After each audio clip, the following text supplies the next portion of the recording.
ये जो आपका वीडियो है, ये जो वीडियो है इसके मुख्य दो परीक्षाओं को केंद्रित करके इसको बनाया जा रहा है। एक तो हो गई आपकी जो लेखपाल की परीक्षा है, तो लेखपाल में जो आपका ग्रामीण परिवेश है, तो उसके लिए तो ग्रामीण परिवेश के लिए, और दूसरी चीज साथ में जो ग्रामीण परिवेश पीसीएस के अंतर्गत आता है या आयोग की परीक्षाओं के अंतर्गत जो आता है, उसके अंतर्गत देखकर ये वीडियो बनाया जा रहा है। तो ये जो वीडियो है ये मुख्यतः ग्रामीण परिवेश पर बनाया जा रहा है या ग्रामीण परिवेश को देखते हुए बनाया जा रहा है। ठीक है, आपको याद रखना है कि आप में एक टॉपिक है सामाजिक सिद्धांत। तो सामाजिक सिद्धांत जो आप पढ़ने जा रहे हो उसका इसका वीडियो का टॉपिक जो है सामाजिक सिद्धांत है। तो हम लोग सामाजिक सिद्धांत पर जो है अभी चर्चा करने जा रहे हैं इस वक्त, ध्यान रखिए। तो आपकी जो हेडिंग बनेगी वो बनेगी सामाजिक सिद्धांत। इन सिद्धांतों को बड़ा ध्यान से समझ लेना, क्योंकि ये वो पार्ट है जो आपको समझना होगा, और ये वो पार्ट भी है जो जनरली उन चीजों से कम आकर्षित लगता है जो डायरेक्ट आती है, जैसे कि खसरा हो गई, खतौनी हो गई, इसमें कितने रो कितने कॉलम, तो ये आसानी से याद होने वाली चीजें हैं।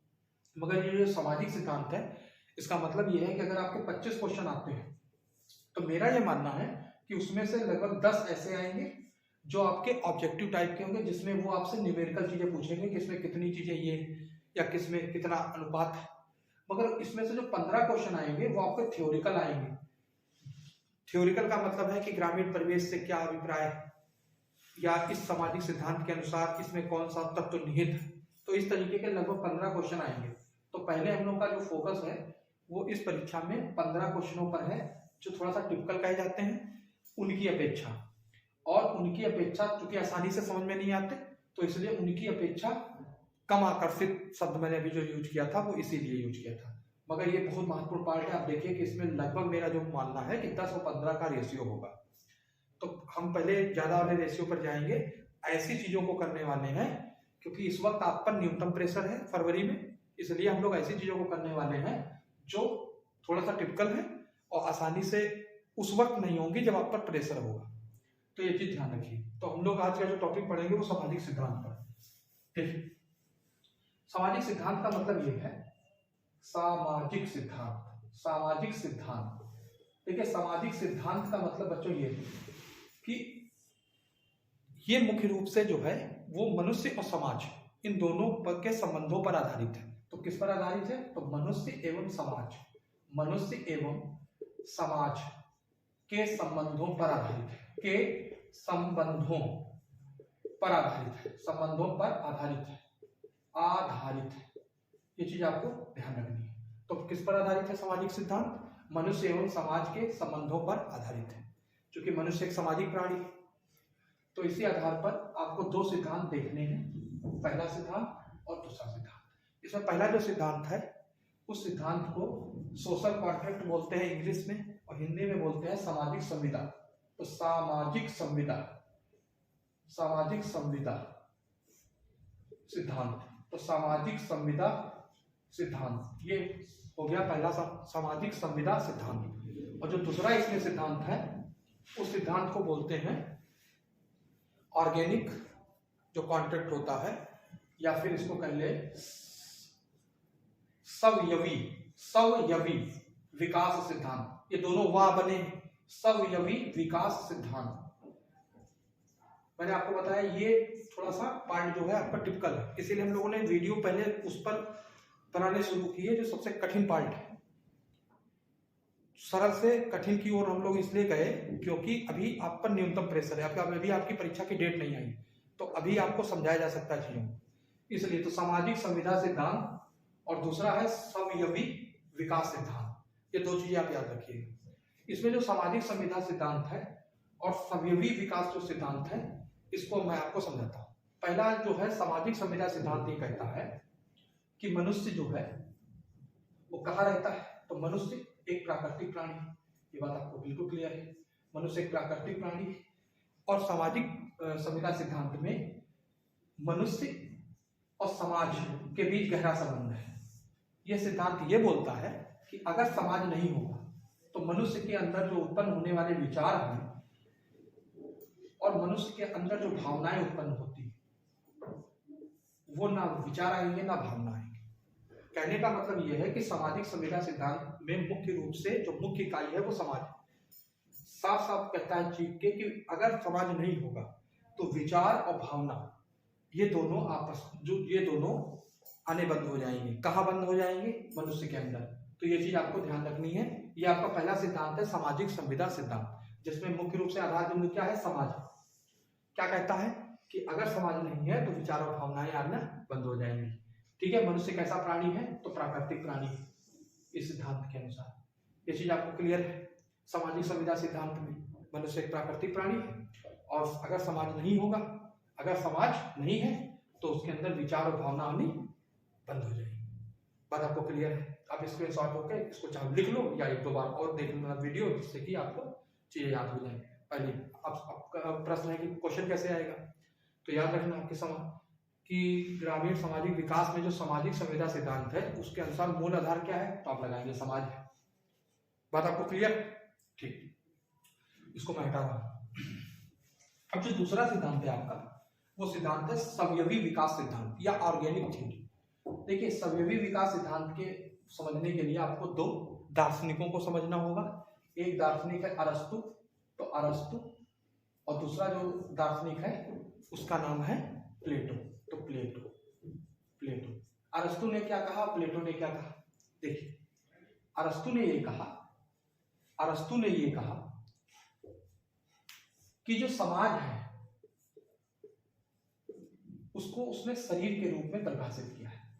जैसे मानव शरीर होता है तो समाज को उसने शरीर के रूप में माना है कि समाज क्या है? एक शरीर है, और इस शरीर किससे बना है? तो हमारा शरीर अंगों से बना है। तो मनुष्य को अभिन्न अंग माना है। मनुष्य को उसने क्या माना है? अभिन्न अंग माना है। अभिन्न अंग माना है। याद रखिए, तो समाज को उसने क्या माना? शरीर माना। और मनुष्य को क्या माना? अभिन्न अंग माना। किसका? शरीर का।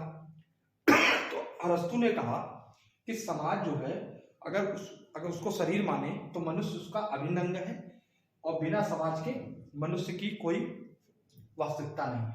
ये उसने क्या कहा? अरस्तु ने। प्लेटो ने क्या कहा?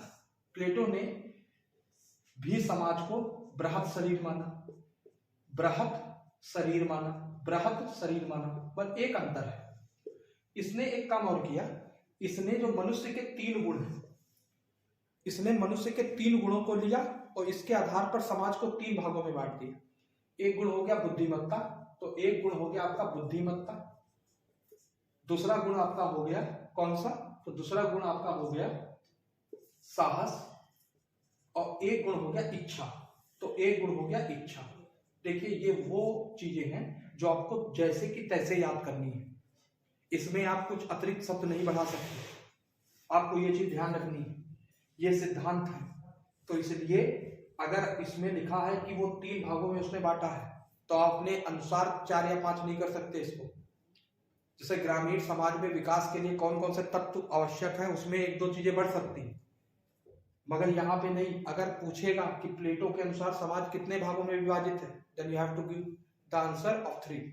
मतलब कि आप 3 ही लगाएंगे वहां पर।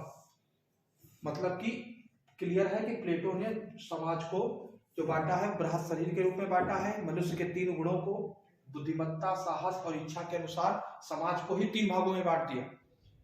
किस भाग में? बुद्धिमत्ता को उसने शासक वर्ग में रखा, साहस में योद्धा को रखा, और इच्छा में कारीगरों को रखा। तो अब जो डायरेक्ट क्वेश्चन बनता है वो इससे भी बन सकता है कि प्लेटो का जो सामाजिक सिद्धांत है उसके अनुसार इसमें कौन सा वर्ग नहीं? तो ये याद रखना 3 वर्ग है ये, शासक, योद्धा और कारीगर। एक और क्वेश्चन बना सकते हैं कि प्लेटो के सामाजिक सिद्धांत के अनुसार इच्छा को कौन प्रदर्शित करता है? तो आप लगाएंगे कारीगर। ये चीज ध्यान रखिएगा, ये वो क्वेश्चन है जो थ्योरिकल पार्ट है ग्रामीण का, तो याद रखिएगा। तो क्या है? अरस्तु के अनुसार समाज शरीर का है, समाज को उसने शरीर माना और मनुष्य को उसका अभिन्न अंग माना।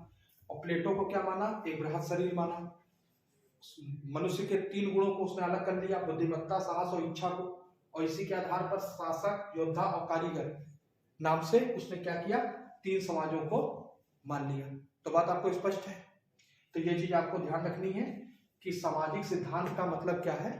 सामाजिक सिद्धांत पे हमने सबसे पहले क्या पढ़े, हमने कहा कि सामाजिक सिद्धांत का मतलब है मनुष्य और जो प्रकृति, इन दोनों का संबंध बनाना, या फिर ऐसे कह लो कि मनुष्य और जो समाज के बीच में जो संबंध है उसी को सामाजिक सिद्धांत में आपको समझना है। फिर हमने दो सामाजिक सिद्धांत समझे। पहला सामाजिक सिद्धांत कौन सा समझा हमने, पहला सामाजिक जो सिद्धांत हमने समझा वो सोशल कॉन्ट्रैक्ट था, मतलब कि सामाजिक संविदा, जिसके अनुसार समाज एक मूलभूत इकाई है, मनुष्य एक प्राकृतिक प्राणी है, अगर समाज नहीं होगा तो मनुष्य में ना भावनाएं होंगी ना विचार होंगे। दूसरा हमने कौन समझा, सवयवी विकास सिद्धांत, ऑर्गेनिक थ्योरी। इसमें हमने क्या समझा, इसमें हमने दो दार्शनिक लिए, चूंकि दोनों यूनान के हैं तो इन दोनों दार्शनिकों को हमने लिया। अरस्तु ने कि समाज को शरीर के रूप में परिभाषित किया, मनुष्य को अभिन्न अंग माना उसका, मतलब अरस्तु भी कह रहा है कि समाज मूलभूत इकाई है किसकी, मनुष्य के आसपास के वातावरण में समाज का बहुत बड़ा रोल है। दूसरी चीज प्लेटो ने क्या कहा कि समाज को उसने भी बड़ा शरीर माना और 3 गुण को उसने परिभाषित कर दिया, बुद्धिमत्ता, साहस और इच्छा। तो बुद्धिमत्ता, साहस और इच्छा, उसने 3 गुणों को परिभाषित कर दिया और इन्हीं 3 गुणों के आधार पर उसने क्या किया, उसने इस वर्ग को 3 भागों में बांट लिया समाज को। कौन कौन सा समाज, शासक वर्ग, योद्धा वर्ग, कारीगर, किस आधार पर, इन्हीं 3 गुणों के आधार पर। तो ये दोनों आपको सिद्धांत क्लियर है, इन सिद्धांतों को आप लिख लीजिएगा, नहीं अगर लिखते हैं तो आप इसको समझ लीजिएगा। क्लियर बात है। तो आपको ऐसे छोटे छोटे वीडियो हम लोग ग्रामीण समाज में बना के देते रहेंगे। शुरुआत में हम लोगों ने टिपिकल पार्ट लिया है, मतलब कि मेरा जो अंदाजा है कि 10 से 15 13 से 15 क्वेश्चन थ्योरिकल होंगे आपके, इस तरीके के होंगे जिसमें आपको थ्योरी पढ़नी होगी और उसके अनुसार जैसे कारक हो गए, तत्व हो गए, तो पहले हम लोग फोकस उस पर करेंगे। फिर अतिरिक्त जो न्यूमेरिकल चीजें हैं, जो रटने वाली चीजें हैं, जो आप 10, 12, 15 दिन में भी कर सकते हैं, उसमें आपके दिमाग में वो चीजें तब उस वक्त चूंकि प्रेशर होगा, आप चीजों को समझने ज्यादा रटोगे, क्योंकि आपको अगर 20 दिन बाद पेपर है तो आप समझने में बैठोगे नहीं। तो इसलिए ये न्यूनतम प्रेशर का समय है, इसमें आपको सबसे कठिन काम करने चाहिए, ऐसा मेरा मानना है। तब तक के लिए जय हिंद, जय भारत, जय श्री कृष्ण।